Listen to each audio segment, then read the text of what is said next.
Jagan liquor కేసులో రాజు కసరెడ్డి మొదలు మిథున్ రెడ్డి వరకు అరెస్టులు జరగడం, ఆ తర్వాత ఛార్జ్ షీట్కి సంబంధించి మాట్లాడుకునే క్రమంలో మరి ముఖ్యంగా కీలకమైన అంశాలను దాంట్లో పేర్కొనడం, ఈ నేపథ్యంలోనే ఏం జరగబోతోంది అనే ఒక ఆసక్తికర పరిణామం ఇప్పుడు చోటు చేసుకుంటోంది.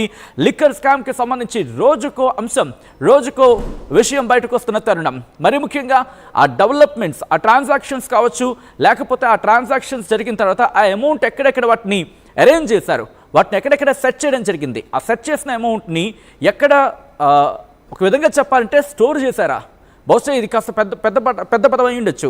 బట్ అక్కడి నుంచి ఆంధ్రప్రదేశ్ ఎలక్షన్స్కి ఎలా ఉపయోగించారు అనే అంశానికి సంబంధించి ఎక్కడెక్కడికి వెళ్ళింది, ఇవన్నీ కూడా ఆ లేఖలో కావచ్చు, మరి ముఖ్యంగా ఆ అంశంలో ప్రస్తావించారు, ఆ రిపోర్ట్లో ప్రస్తావించిన పరిస్థితి ఉంది. సో ఈ క్రమంలోని నెక్స్ట్ ఎటువంటి డెవలప్మెంట్ చోటు చేసుకునే అవకాశం ఉంది. అందుకని ఇప్పుడు చర్చ జరుగుతుంటోంది. మరి ముఖ్యంగా లిక్కర్ స్కామ్ సెంట్రిక్గా, లిక్కర్ స్కామ్ కేంద్రంగా ఇప్పుడు ఆంధ్రప్రదేశ్ మాజీ ముఖ్యమంత్రి వైఎస్ జగన్ ఢిల్లీకి వెళ్ళబోతున్నారా? ప్రస్తుతం దానికి సంబంధించి చర్చ జరుగుతుంటోంది. దాంట్లో ఒక కీ పాయింట్ ఉంది. మరి ముఖ్యంగా ఆ కీ పాయింట్ ఏంటి, ఛార్జ్ షీట్లో ఉన్న కీ పాయింట్ ఏంటి, ఆ కీ పాయింట్ బేస్గానే ఇప్పుడు చర్చ జరుగుతుంటోంది. ఆయన ఢిల్లీకి వెళ్ళబోతున్నారంటూ అసలు ఏం జరుగుతోంది డీటెయిల్గా తెలుసుకునే ప్రయత్నం చేద్దాం. మా Andhra Pradesh AP input editor Krishnamohan updates అందించేందుకు ఫోన్ లైన్లో, ఇన్ఫాక్ట్ లైవ్లో సిద్ధంగా ఉన్నారు. కృష్ణమోహన్ దగ్గరికి నేరుగా వెళ్ళే ప్రయత్నం చేస్తాను. కృష్ణమోహన్, ఇంట్రెస్టింగ్ డెవలప్మెంట్, ఆంధ్రప్రదేశ్ మాజీ ముఖ్యమంత్రి వైఎస్ జగన్ ఢిల్లీకి వెళ్ళబోతున్నట్టుగా తెలుస్తోంది. మరి ముఖ్యంగా ఛార్జ్షీట్లో కొన్ని అంశాల బేస్డ్ మీద చర్చ జరుగుతున్న క్రమంలో ఆయన ఢిల్లీకి వెళ్తున్నారనే చర్చ జరుగుతుంటుంది. అసలు ఏం జరుగుతోంది, ఎప్పుడు వెళ్ళబోతున్నారు ఆయన? సత్యన్న, ఓవరాల్గా లిక్కర్ స్కామ్ 3,500 కోట్ల రూపాయల లిక్కర్ స్కామ్కు సంబంధించి వ్యవహారంలో రాజ్ కసిరెడ్డి నుంచి మొదలుకొని ఎంపీ మిథున్ రెడ్డి వరకు కూడా వరుసగా అరెస్టులు జరిగిపోయాయి. తర్వాత ఎవరు అనే ఒక చర్చ పెద్ద ఎత్తున జరుగుతోంది. మరోవైపు ఈ ఛార్జ్షీట్ను నిన్న కోర్టులో ముందు పెట్టిన, అంటే మిథున్ రెడ్డి అరెస్టు నేపథ్యంలో ఛార్జ్షీట్ను కూడా సిట్టు కోర్టు ముందు ఉంచింది. అంటే ఈ ఛార్జ్షీట్లో చాలా కీలకమైన అంశాలని ప్రస్తావనకి తీసుకుని వచ్చిన నేపథ్యంలో కూడా మనగానే ఒకసారిగా నువ్వు చూసుకుంటే పేజ్ 1119 పేరాలో చాలా క్లియర్గా దీనికి సంబంధించి ఎవరైతే రాజ్ కసిరెడ్డి ఉన్నారో దీనికి సంబంధించి లిక్కర్ స్కామ్కు సంబంధించి ముడుపులు కావచ్చు, కమిషన్లు కావచ్చు, ఇవన్నీ కూడా తీసుకొని అవి త్రూ మిథున్ రెడ్డి, సాయిరెడ్డి, గోవిందప్ప బాలాజీ ద్వారా జగన్మోహన్ రెడ్డికి నెలకి 50 నుంచి 60 కోట్ల రూపాయల వరకు జగన్మోహన్ రెడ్డికి వరకు అందించే ప్రయత్నం చేశారు అనేది అక్కడ మెన్షన్ చేశారు. దీంతో ఒక్కసారిగా వైసీపీలో కొంత కలకలం రేపుతుంది. ఎందుకంటే ఛార్జ్షీట్ అంటే వీళ్ళ ముగ్గురు గడిపి ఛార్జ్షీట్లో జగన్మోహన్ రెడ్డి దాకా ఈ డబ్బులు చేరాయి అని చెప్పడం ఎంతవరకు కరెక్ట్? అంటే నిజంగానే జగన్మోహన్ రెడ్డికి అసలు ఈ స్కామే లేదు, ఈ స్కామే జరగలేదు అనేది జగన్మోహన్ రెడ్డి చాలా క్లియర్గా చెప్తున్నారు. జగన్మోహన్ రెడ్డి ఈ లిక్కర్ స్కామ్ సంబంధించిన దాంట్లో ఎక్కడ తను ఒక సంతకం కూడా చేయలేదు అనేది ఆయన చాలా క్లియర్గా చెప్తున్నారు. అది కూడా మరోవైపు ఇది ప్రభుత్వం చాలా ప్రెస్టీజియస్గా తీసుకున్న ప్రయత్నం చేసింది అనేది సజ్జల్ లాంటి వ్యక్తులు చెప్తున్నారు. అయితే మరోవైపు సిట్టు మాత్రం తన దూరంలో తను వెళ్ళిపోయింది, అరెస్టులు చేసుకుంటుంది. తర్వాత ఎంపీని కూడా అరెస్ట్ చేసింది. ఈరోజు ఎంపీని కలవడానికి మాజీ మంత్రి మిథున్ వాళ్ళ తండ్రి పెద్దిరెడ్డి కూడా అక్కడికి చేరుకునే పరిస్థితి ఉంది. ఇతర సీనియర్ నేతలందరూ కూడా ఆయన్ని కలిసే ప్రయత్నం చేశారు. ఆయన కూడా ఇందాక మీడియాతో మాట్లాడుతూ ఉద్దేశపూర్వకంగా లేని కేసును సృష్టించే ప్రయత్నం చేస్తున్నారు. ఒక వ్యక్తిని టార్గెట్ చేసుకుని ఆ వ్యక్తి చుట్టూ ఒక కథను అల్లి ఆ కథ ద్వారా వీళ్ళని అరెస్ట్ చేసే ప్రయత్నం చేస్తున్నారు అనేది చాలా క్లియర్గా చెప్తున్నారు. అయితే ఇప్పటికే సిట్లో నిన్న ఛార్జ్షీట్కి సంబంధించిన వ్యవహారంలో సిట్ చాలా క్లియర్గా ఇచ్చింది. చాలా ప్రాంతాలలో 7 ప్రాంతాలలో డెల్లని ఏర్పాటు చేసి మనీ కోసమే ఆ డబ్బులంతా కూడా అక్కడికి పెట్టి అక్కడి నుంచి పూర్తిగా కూడా డబ్బులు పంపించే ప్రయత్నం చేశారు అనేది చాలా క్లియర్గా చెప్పింది. సేమ్ దీంట్లోనే ఆర్టీవీ కూడా ఎక్కడెక్కడ డెన్స్ ఉన్నాయి, ఏ ప్రాంతాల్లో డెన్స్ ఉన్నాయి కూడా పబ్లిక్కి చూపించే ప్రయత్నం కూడా చేసాం. అయితే ఇప్పుడు ఇష్యూ ఏంటంటే ఇప్పుడు జగన్మోహన్ రెడ్డి ఏం చేయబోతున్నారు, నెక్స్ట్ స్టెప్ ఏంటి, జగన్మోహన్ రెడ్డి ఎటువంటి పరిస్థితులు. అయితే ఈ నేపథ్యంలోనే కొందరు సీనియర్స్తో కొంత చర్చించినట్టుగా సమాచారం అందుతుంది. మరోవైపు సీనియర్ లాయర్లతో కూడా చర్చించారు. అసలు పూర్తిగా కూడా ఛార్జ్ షీట్ని, రిమాండ్ రిపోర్ట్ని రెండింటిని కూడా చూపిస్తూ దీంట్లో ఉన్న అసలు ఏంటి, వీళ్ళు ఏ విధంగా కేసులు ఇచ్చారు, నిజంగా ఈ కేసు నిలబడే పరిస్థితిలో ఉందా, లేదు ఈ కేసులో ఎట్లా ఫర్దర్గా మూమెంట్కి వెళ్ళాలి, ఈ కేసుని ఎవరు ఛార్జ్ తీసుకోవాలి, దీన్ని క్షుణ్ణంగా తనిఖీ చేయాల్సిన పరిస్థితి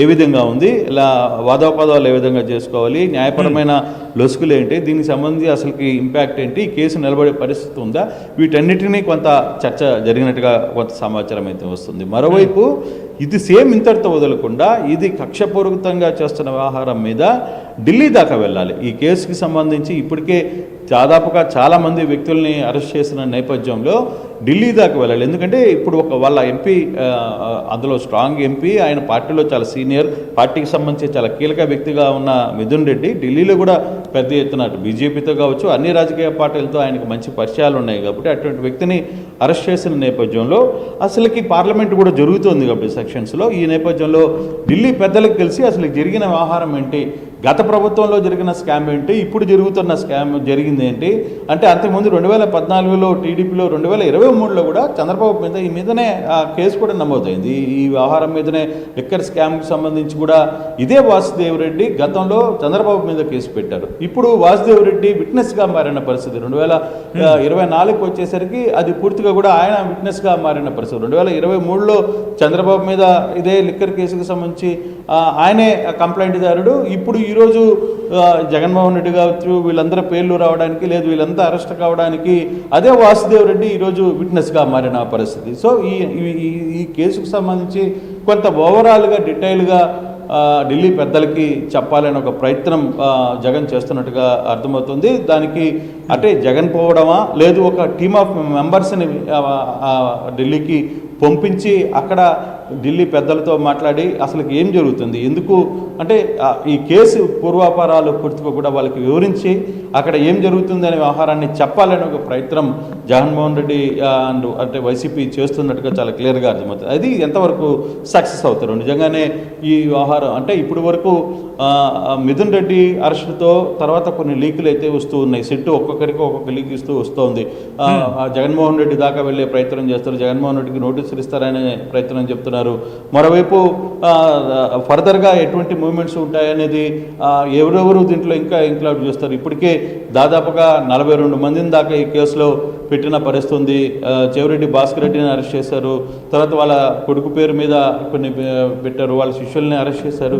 ఇవన్నీ కూడా వరుసగా జరుగుతున్న నేపథ్యంలో సో అసలుకి ఈ కేసుకి సంబంధించి పూర్తిగా స్టడీ చేయాలి. అసలుకి వాళ్ళు ఇచ్చిన ఛార్జ్షీట్ కావచ్చు, రిమాండ్ రిపోర్ట్ కావచ్చు, వీటన్నిటి మీద కొంత పూర్తి స్థాయిలో న్యాయ నిపుణుల సలహాలు తీసుకోవాలి, కొంత సీనియర్స్తో దీని మీద చర్చించి ఈ తద్వారా అసలుకి ఈ కేసులో ఏం జరిగింది, ఎక్కడ సిట్ ఏదైనా అంటే సిట్ చేసిన దీంట్లో కొన్ని లోపాలు ఏమున్నాయి వాటన్నిటిని కూడా వెలికితీసి అవన్నీ కూడా ఢిల్లీ పెద్దలకి వివరించాల్సిన ఒక ప్రయత్నం చేస్తే బాగుంటుందనేది జగన్మోహన్ రెడ్డి చాలా సీరియస్గా భావిస్తున్నారు. సో ఆ యాంగిల్లోనే కొంత డిస్కషన్స్ నిన్న ఈరోజు జరిగాయని ఒక సమాచారం వస్తుంది. తద్వారా ఢిల్లీకి వెళ్ళి ఢిల్లీ పెద్దల్ని కలుస్తాడు అంటే బీజేపీ పెద్దల్ని కలుస్తారా ఇంకొకరిని కలుస్తారా అనేది కాదు, అక్కడ ఢిల్లీలో తమ వాదనని వినిపించే ప్రయత్నం అంటే ఇప్పుడున్న కుటుంబ ప్రభుత్వం ఉద్దేశపూర్వకంగా మమ్మల్ని ఇరికించాలనే ప్రయత్నం జరుగుతుంది, దీన్ని ఇబ్బంది పెట్టాలనే ప్రయత్నం జరుగుతుంది. తద్వారా ఇది జరిగింది. అసలుకి గతంలో కావచ్చు 2019 నుంచి జరిగిన స్కామ్ సంబంధించి అప్పట్లోనే 2023లో చంద్రబాబు మీద ఈ కేసు పెట్టడం కావచ్చు, తద్వారా తర్వాత వచ్చిన కుటుంబ ప్రభుత్వం అంటే అప్పుడు వైసీపీ వచ్చిన తర్వాత చంద్రబాబు మీద కేసు కట్టారు. తర్వాత టీడీపీ అంటే కుటుంబ ప్రభుత్వం వచ్చింది. కుటుంబ ప్రభుత్వంలో ఇప్పుడు వైసీపీ నేతలు అరెస్టులు జరుగుతున్నాయి. దానికి సంబంధించి ఎటువంటి సందర్భాలు ఉన్నాయి, పాత దగ్గర నుంచి కూడా అసలు లైసెన్సులు ఏంటి, దానికి సంబంధించిన కథ కమిషన్ ఏంటి, అసలుకి బ్రాండ్స్ ఎవరెవరు వచ్చారు, ఎవరెవరు ఈ పర్మిషన్స్ ఇచ్చారు, వీటన్నిటిని కూడా ఒక స్టడీ చేసి ఒక రిపోర్ట్ లాగా తయారు చేసి దాన్ని ఢిల్లీలో ప్రజెంటేషన్ చేస్తే బాగుంటుంది అనేది జగన్మోహన్ రెడ్డి చాలా క్లియర్గా ఒక ఆలోచన అయితే జరుగుతుంది. తద్వారా అక్కడ ఎవరిని పంపించాలి, అక్కడ ఈ కేసుకు సంబంధించి పూర్తి స్థాయిలో ఉన్న తన ఎంపీలు బలగం ఇప్పుడు తగ్గింది కాబట్టి లేదా కొంతమంది సీనియర్ నేతల్ని అక్కడ పంపించడమా, అవసరమైతే తాను కూడా ఢిల్లీకి వెళ్ళడమా అనే ఒక ప్రయత్నం చేయాలనే ఒక ప్రయత్నం అయితే జరుగుతుంది. తద్వారా ఫర్దర్గా ఢిల్లీ నుంచి ఏ విధంగా మూమెంట్స్ వస్తాయి. తద్వారా కొంత ప్రెజర్ ఈ గవర్నమెంట్ మీద వచ్చే పరిస్థితి ఉంటుందా, ఢిల్లీ ఏమన్నా సహకరించే ప్రయత్నం జరుగుతుందా అనే అంశాలు కూడా చూడాలి. ఈ వ్యవహారం ఎంతవరకు ముందుకు వెళ్తుందో చూడాల్సిన పరిస్థితి అయితే ప్రస్తుతానికి లీగల్కి సంబంధించిన వ్యవహారాలు వీటన్నిటి మీద కూడా పూర్తి స్థాయిలో చర్చ జరుగుతోంది సచిన్. రైట్, మీరు అన్నట్టుగా ఎందుకంటే ఆ కీలకమైన అప్డేట్స్కి సంబంధించి, ఎందుకంటే కొద్ది రోజుల క్రితం ఆయన ట్వీట్ చేశారు. ట్వీట్ చేసిన క్రమంలో కూడా అసలు ఏంటి ఈ కథ, మరి ముఖ్యంగా లిక్కర్ స్కామ్ అంటూ చెప్తున్నారు, దాంట్లో ఉన్న నిజాలు ఏంటి అని చెప్పే ప్రయత్నం చేశారు.